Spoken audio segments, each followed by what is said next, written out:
he's telling us he's not going to send us to war, and he did.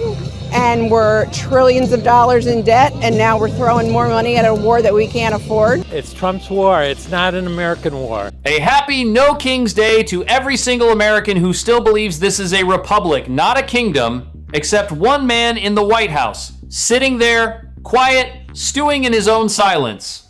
Take one look at his Truth Social feed and you'll know exactly how Donald Trump feels right now. Because today marks the third No King's Day in a row, and by every measure, it is already the single largest day of protest in American history. Let that sink in. Millions of us in the streets, not just against one man, but against the rotten system that put him there. No, Kings doesn't stop at dragging the wannabe king out of 1600 Pennsylvania Avenue. No, it goes deeper than that. It's about building the long-term organization, the funnel, the movement that finally overturns the corrupt machine that keeps giving us people like Donald Trump. It's about fighting powerful elites tied to ongoing Epstein-related controversies, the Congress that's been bought and paid for, and the forever wars that bleed your hard-earned tax dollars dry. That's why the whole world is in the streets with us, and that's exactly why Trump's silence today is so damn loud. But before we get to his meltdown, before we break that down, let's start with how the entire planet is humiliating King Trump on No King's Day. King Trump, 79, is suffering yet another worldwide humiliation. It's not just Americans who are turning out in droves to call him out.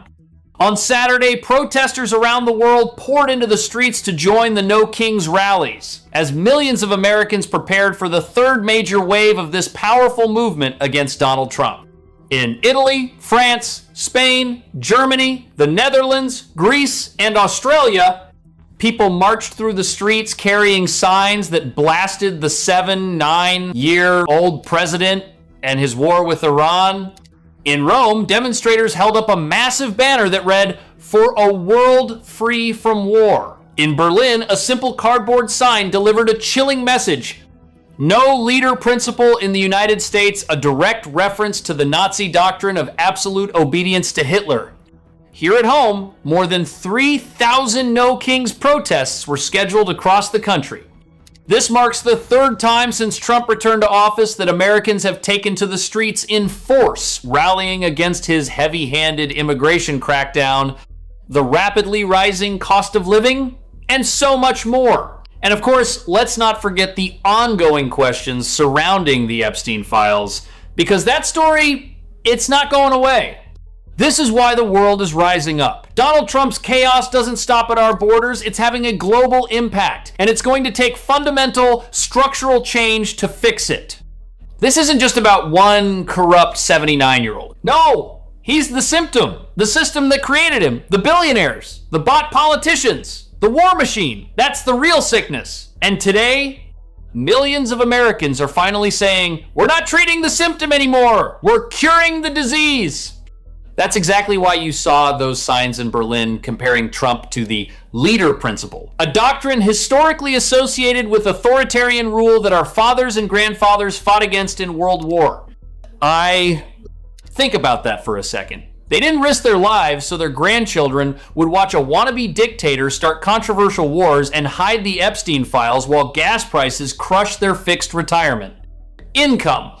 And right here at home, over 3,300 protests in all 50 states. Not just big, historic. 8 to 9 million Americans stood up on the same day, from small towns to big cities, because they're tired of watching their hard-earned Social Security dollars get shipped overseas while food pantries run dry and veterans wait for care.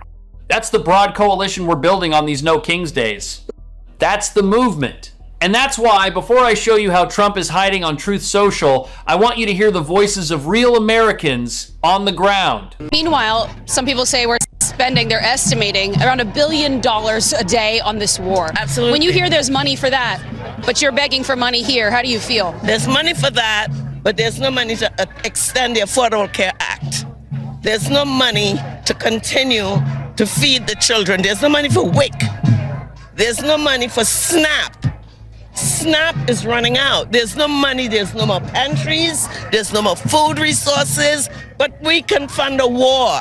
And we were asking for $200 billion more to fund a war. What is going on? This is why I'm here. This is why my son is here. This is why this crowd is here. He must be stopped, and he must be stopped now. Amen. It's time to say no to kings. It's time to say no to Donald Trump. We've had enough. No King Trump. No unnecessary wars that rob our resources, sacrifice our brave servicemen and women, and slaughter innocents. No corrupt leader enriching himself and the Epstein class buddies. That's the America I know. That right there. That mother standing there with her son asking why there's $1 billion a day for the conflict involving Iran, but nothing left for the Affordable Care Act. Nothing for SNAP, nothing for the food pantries that are now empty. That's the raw, honest voice of people who have had enough. I know some of you watching might be thinking, okay, we marched. Now what? Trump's still in the Oval Office. But listen, these days aren't just protests. They're bigger than that. They're coalition building at its best.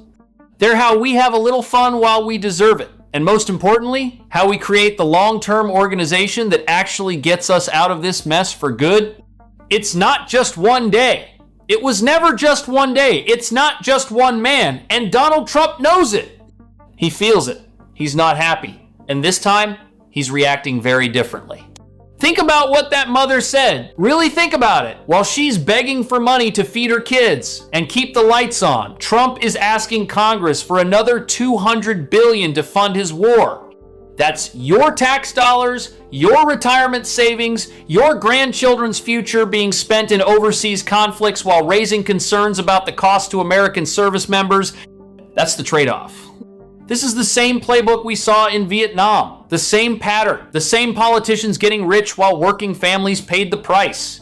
But this time the American people are older, wiser, and angrier. We've seen this movie before, and we're not letting it end the same way. It has been 20 hours, the longest stretch I can remember in a long time since Donald Trump last posted on Truth Social. Not a single word about the Senate, not a single word about the House, not a single word about TSA, and most telling of all, not one word about the No Kings protests. Donald Trump is hiding, silent, stewing, and angry. While the president has chosen to stay completely silent on social media, probably because he doesn't even want to see what's happening online, he was, of course, out golfing early this morning, while our country is engaged in an overseas conflict. 20 hours! Let that sit for a second. That's the longest stretch Donald Trump has gone without posting on Truth Social in a very long time. Not a single word about the Senate, not a single word about the House, not a single word about TSA. And most telling of all, not one single word about the millions of Americans who just flooded the streets against him on this historic third No Kings Day. Not one. He's hiding, silent, stewing, angry. While our country is engaged in overseas conflict, the so-called president was out golfing early this morning, swinging his clubs on the course, while American service members are facing the risks of what critics are calling a controversial conflict involving Iran. Think about that contrast. Remember what he did on the last No Kings Day? Because this matters. When he still had the nerve to show his face online, he thought it was hilarious to post an AI-generated satire video of himself in a fighter jet wearing a crown-dropping cartoon images over New York City and right on top of Harry Sisson and the protesters below. That's what he chose to show you. That was then. This is now.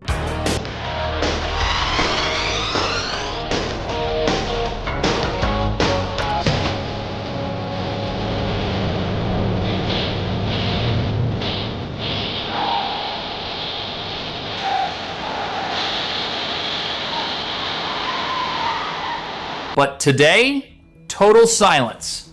And that empty Truth Social feed says more than any of his unhinged rants ever could. What is he supposed to tweet? Sorry about the Epstein files that keep getting worse by the hour. Sorry about what critics are calling a controversial conflict involving Iran that is putting American lives at risk and sending gas prices through the roof for every senior living on a fixed income? Sorry, my own MAGA base is finally turning on me because they can see the emperor has no clothes. He can't rally the troops like he used to. He knows they see the truth. They're outnumbered, they're out of touch, and they're losing the country they claim belongs to them. Joe Rogan called them dorks, and even though I don't like the guy, this time he's dead right. There are no cool cats and kittens left in MAGA. They're elites. They're weirdos. Tim Walz was right, and Donald Trump has run out of people willing to stand up and apologize for him. Look at what happened at CPAC this week. Even in a room full of his most loyal supporters, the loudest applause came when someone called for his impeachment. That's not strength. That's the sound of a movement quietly falling apart. Marjorie Taylor Greene has been tweeting almost daily that the midterms are headed for disaster and 2028 will be worse unless MAGA breaks from Trump and tries to build something new. They're already begging their voters to hold your nose and support a president facing ongoing questions related to the Epstein case just so he doesn't get impeached and those files never see the light of day. There's no real excitement left. There's no vision. There's no agenda. Just desperate survival mode for a man who spent the day golfing while American families paid the price at the pump and on the battlefield. And let's call it what it is. This is what happens when you hand power to a 7-9-year-old wannabe king who cares more about his golf score and his billionaire circle than he does about your social security check, your veteran children, or the grocery bills that are crushing retired couples across this country. This is not the America we built. This is not the country our parents and grandparents sacrificed for. Meanwhile, on our side, things are very different. Democrats are getting organized. Progressives are getting organized. What we're witnessing is a Democratic Tea Party not ripping our party apart, but actually rejuvenating it in ways we haven't seen in a very long time. Leaders like AOC, Bernie, and the Rising Voices are giving millions of Americans something real to fight for, not just something to fight against. So on this third No Kings Day, let's remember what it truly takes to defeat a king. It takes a broad coalition of working people, the same Americans who built this nation with calloused hands, paid their taxes honestly, raised their families, and buried loved ones in wars they never wanted. You didn't politely knock on the door back in the 60s, you kicked it down for civil rights, you did it again for veterans' rights. That fighting spirit is still alive, and it's exactly what we need now. Progressives are the ones willing to say the hard truth out loud. If we don't want kings, we have to dismantle the tools of kingly power, not tweak them, not put pretty labels on them. That means real structural change, not just slogans. Anyone still repeating the tired line that it's not about left versus center, it's just right versus wrong, Big Tent? Big Tent is often just looking for an excuse to keep things comfortable. Real change has never come from comfort. It comes from courage. It doesn't all happen in one day, and that's okay. If you're feeling tired after today, I understand. But your parents and grandparents didn't quit when the fight got hard. They put on the uniform, they marched. They defended this republic when it mattered most. Today, you gotta wear the frog costume if you wanted, give some hugs, smile, and watch Donald Trump stew all day long. But tomorrow, the real work continues. Because No Kings isn't just a day, it's a movement. It's the long-term funnel we're building to finally fix the broken system. And every single one of us still has an important part to play. If you believe in this fight as much as I do, and you want to stay connected as we keep pushing every single day, I'd be grateful if you'd subscribe to the channel and turn on notifications. That way you never miss the truth when it matters most. And if this message hit home for you today, leave a simple blue heart in the comments. It's a small sign that says, I'm still in this with you. Keep fighting, America. Don't let them silence you. We are the majority. We are the future. And we do not do kings in this country. I'll see you tomorrow.